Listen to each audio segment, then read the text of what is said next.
তোরা কি খাবি বল?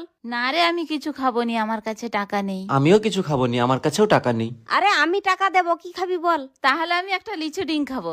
তাহলে আমিও একটা লিচি ডিম খাবো। নয়ন তুই কি খাবি বল? আমি তবুও কিছু খাবো নি, আমার ভাগে যে টাকাটা পড়বে আমাকে সেটা দিয়ে দাও। দাদা কোথায় যাচ্ছ রে? আরে বোন, আমি মার্কেট যাচ্ছি মোমো খেতে। আমাকেও নিয়ে চল না।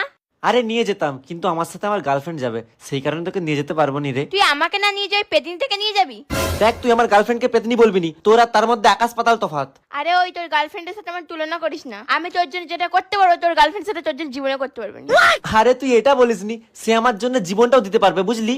জীবন তো এখন সব বেড়াই দিতে পারে, কিন্তু আমি যেটা তোর জন্য করতে পারবো সেটা যদি তোর গার্লফ্রেন্ড করতে পারে তাহলে মেনে নেবো। আরে তোর চিন্তা ভাবনা ভুল হচ্ছে। আচ্ছা বলতো, তুই এমন কি করতে পারবি যেটা আমার গার্লফ্রেন্ড করতে পারবে নি? আমি তোকে রাখি বাঁধতে পারবো, কিন্তু তোর গার্লফ্রেন্ড কি তোকে রাখি বাঁধতে পারবে? কি রে, হাওয়া বেরিয়ে গেল?